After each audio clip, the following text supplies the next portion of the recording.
उत्तर प्रदेश में अगर सरकार बनी तो शराबबंदी लागू करेंगे। यह सिर्फ एक बयान नहीं, लाखों गरीब परिवारों की उम्मीद है। आज शराब ने गांव-गांव में गरीबों के घर बर्बाद कर दिए हैं। किसी का पति शराब में डूब गया, किसी का भाई अपराध में फंस गया और किसी माँ के आंखों से हर रोज आंसू बहते हैं।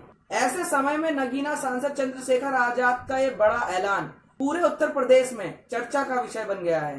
चंद्रशेखर आजाद कह रहे हैं कि अगर उत्तर प्रदेश में उनकी सरकार बनेगी तो शराबबंदी लागू की जाएगी, ताकि गरीब का पैसा घर चलाने में लगे, बच्चों की पढ़ाई में लगे, ना कि शराब की दुकानों में बर्बाद हो। ये मुद्दा सिर्फ राजनीति का नहीं है, ये समाज बचाने की लड़ाई है। आज लाखों बहुजन गरीब और मजदूर परिवार इस फैसले को उम्मीद की नजर से देख रहे हैं। अब देखना यह है कि उत्तर प्रदेश की जनता इस बड़े ऐलान को कितना समर्थन देती है। वीडियो को आखिर तक जरूर देखिए, क्योंकि ये बयान उत्तर प्रदेश में राजनीति बदल सकता है। नॉन पॉलिटिकल बातें बनती है, लेकिन महत्वपूर्ण बात है मेरी तरफ। मैंने ये महसूस किया है कि हमारा समाज को गड्ढे में जाने का एक बड़ा कारण शराब है। यहाँ बहुत सारे लोग होंगे, नौजवान भी होंगे, बड़े भी, जो शराब पीते होंगे। मैं इस बात को जानता हूँ और समाज में रहता हूँ, पता भी है। लेकिन मैं मानता हूँ 70% झगड़ों की जड़ शराब है, 70-80% दुर्घटनाओं की जड़ शराब है, 70-80% परिवारों के टूटने की जड़ शराब है।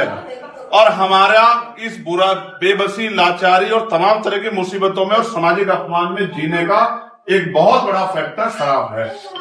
मैं आज भाई काके जो हमारे बीच में नहीं है, उन्हीं को ये समर्पित करते हुए वचन देता हूं कि जिस दिन हम राजकाज बनेंगे, सबसे पहले हम लोग शराब करेंगे, चाहे कुछ भी चुनाव, चाहे ये किसी को अच्छा लगे या बुरा लगे, इससे चाहे हमारा नफा हो या नुकसान हो, लेकिन समाज को पैरों पे खड़ा करने के लिए हम ये कदम उठाएंगे।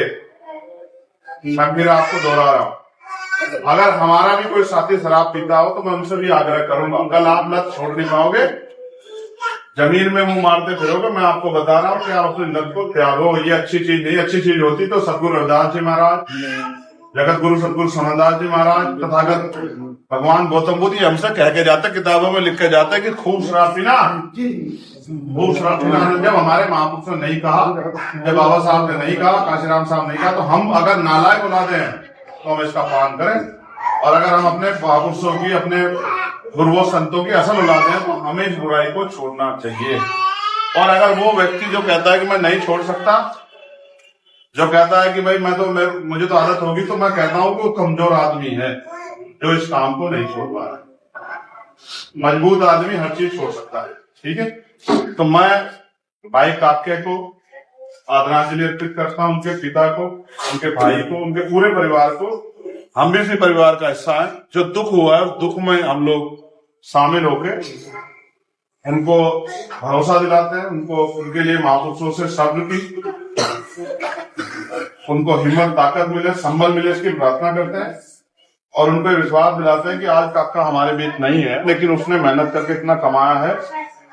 प्यार, सम्मान, आशीर्वाद कि हम सब लोग आपके साथ खड़े हैं। क्या दिलाते हैं, हालांकि मैं अपने शब्दों को पूछता रहूंगा। ये शराब हम लोग बंद करेंगे। क्या करेंगे? क्या करेंगे? क्या करेंगे?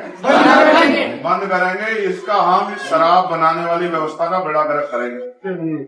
और इसलिए करेंगे क्योंकि हमारे नौजवान शराब पी पी के, क्योंकि वो उनके बौद्धिक विकास उनका नहीं हुआ, वो अपना और अपने परिवार का और अपनी शक्ति का और उसका नुकसान कर रहे हैं। ये हम अब मुझे आप इजाजत दो, माननीय अध्यक्ष जी, महक भाई, अमित भाई और हमारे अमरीश, कपिल जी, सुशील जी, राम भाई, सब लोग आपके बीच में। मुझे मेरा एक कार्यक्रम है, मुझे जाना है, ठीक है।